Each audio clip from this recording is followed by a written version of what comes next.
Imagine walking through the dark, fog-filled streets of London in the late 1800s. Gas lamps flicker in the night. Narrow alleyways twist between overcrowded buildings. Poverty, crime, and fear fill the air.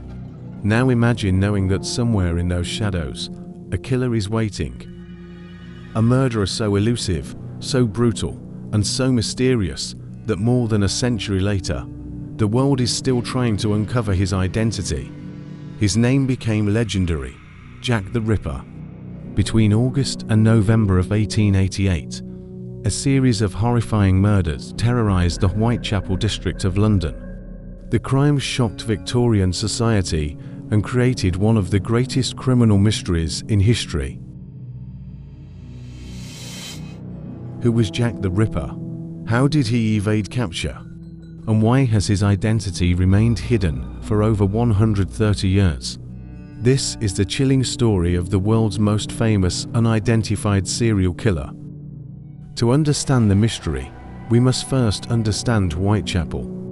Whitechapel was one of the poorest areas of Victorian London. Thousands of people lived in overcrowded housing. Unemployment was common, and many families struggled to survive. The streets were often dirty and dangerous. Crime was widespread. Alcoholism, theft, and violence were everyday realities.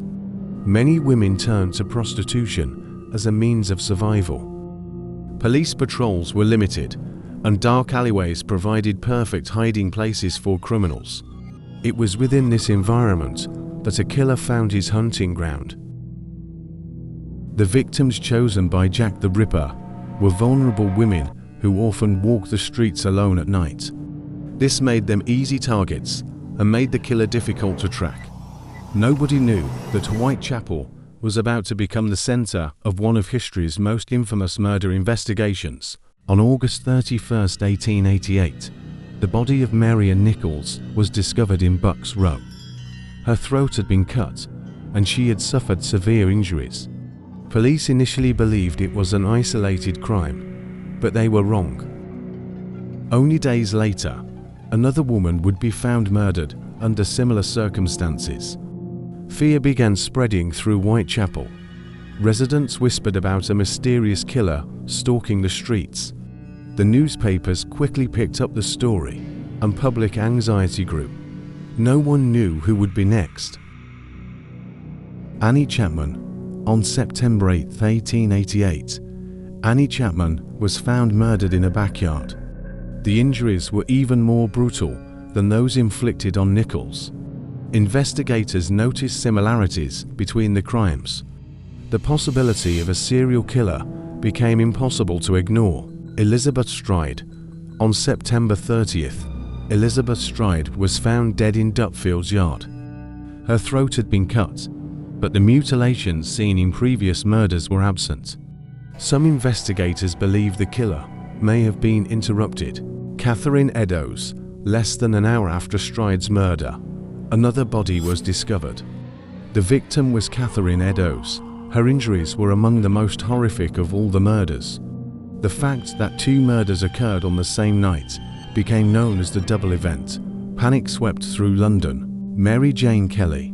The final and most brutal murder occurred on November 9, 1888. Mary Jane Kelly was killed inside her room. The crime scene was so shocking that even experienced investigators struggled to describe it. After Kelly's murder, the killings suddenly stopped. At least, the murders attributed to Jack the Ripper did. The killer had vanished. As police searched desperately for clues, strange letters began arriving. Some claimed to be written by the murderer. One letter, known as the Dear Boss letter, contained a signature that would become famous around the world. It read, "Yours truly, Jack the Ripper."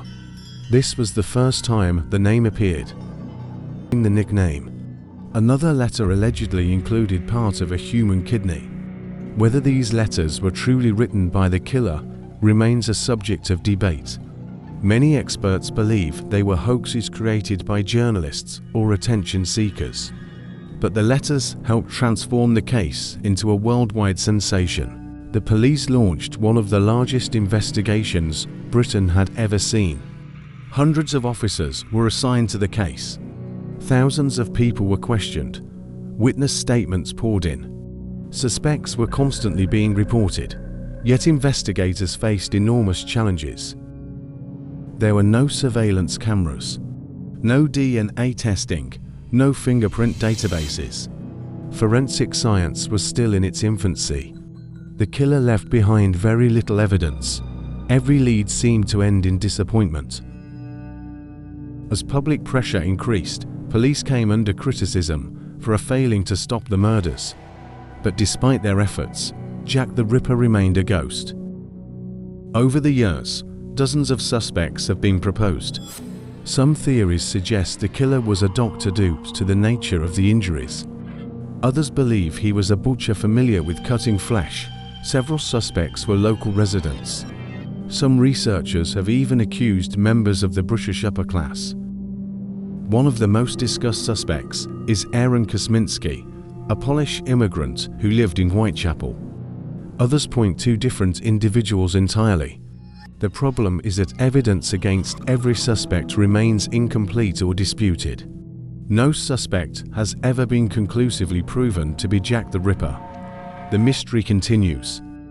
More than a century has passed since the murders of Whitechapel. Technology has advanced beyond anything Victorian investigators could have imagined. Yet despite countless books, documentaries, and investigations, the identity of Jack the Ripper remains unknown. Was he a local resident, a medical professional, a criminal who escaped justice, or someone history has forgotten entirely? Perhaps the truth lies buried in the past forever. What is certain is that Jack the Ripper became more than a criminal. He became a legend, a symbol of mystery, fear, and unanswered questions. And until his identity is finally proven, the shadow of Jack the Ripper will continue to haunt history. If you enjoyed this documentary, don't forget to like, subscribe, and turn on notifications for more mysteries, unsolved crimes, and dark stories from history. Thanks for watching.